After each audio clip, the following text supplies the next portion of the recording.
What's up, guys? Once again, I got a project that I'm pretty much working nonstop trying to finish up, which doesn't leave much time or energy to make videos, so sorry about that. But I took off early this evening, 7 p.m. That's seriously early for what I've been working, and thought I'd make a quick video for you guys to check in.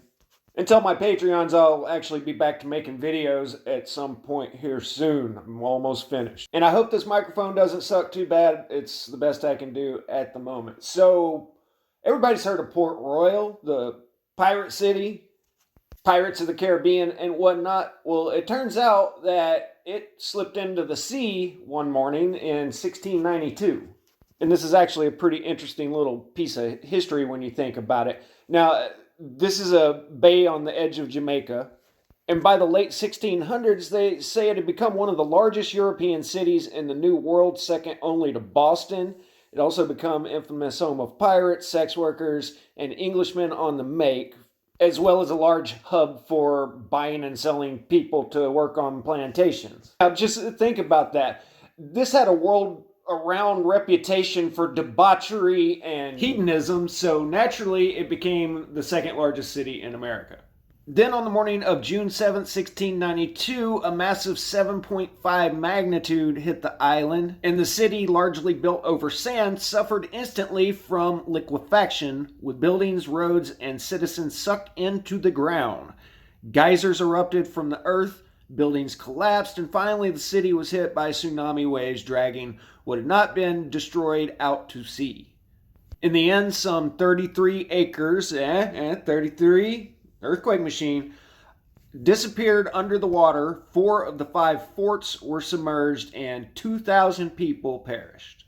Even the cemetery where Captain Morgan had been buried slipped into the sea. And then evidently all the caskets started floating. Alright, gotta do some pirate trivia. You guys know why a pirate would wear gold earrings? It was to pay for their own funeral. Why did pirates wear an eye patch over one eye? It's so when you went down below deck after the bright sunlight, you could flip the patch up and you'd have night vision in one eye. See, pirates were actually pretty smart, practical people. And I mean, you got to have the right stuff to be a pirate ship captain, to be able to get a ship.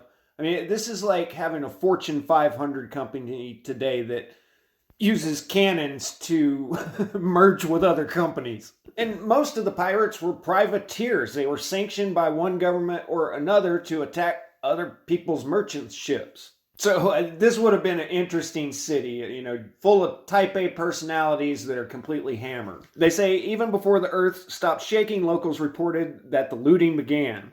Quote, immediately upon the cessation of extremity of the earthquake, your heart would abhor to hear the depredations, robberies, and violences that were in an instant committed upon the place by the vilest and basest of the people. No man could call anything his own, for they that were the strongest and most wicked seized whatever they pleased. It was just an instant free-for-all, survival of the fittest. Some people say that they got what they deserved because it was the Sodom and Gomorrah of that time. John Taylor, who visited it in 1687, wrote, very loose in itself, and by reason of privateers and debauched wild blades which come hither, the city 'tis now more rude and antique than e'er was Sodom. Now, this was an actual English city, accountable to the crown. And at one time, the pirate Henry Morgan became the lieutenant governor. And if you were in a position to where you were able to get a ship and get 50, 60 guys to follow you on that ship, then you've been a captain for the Royal Navy or someone.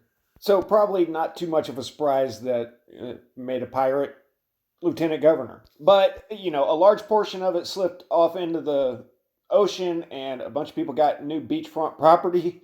And that was it. Life kept going on. It didn't end the city. And there's a gravestone in the cemetery, still there to this day, that reads the following. Here lies the body of Louis Goldie, who departed this life at Port Royal on December 22nd, 1739, aged 80.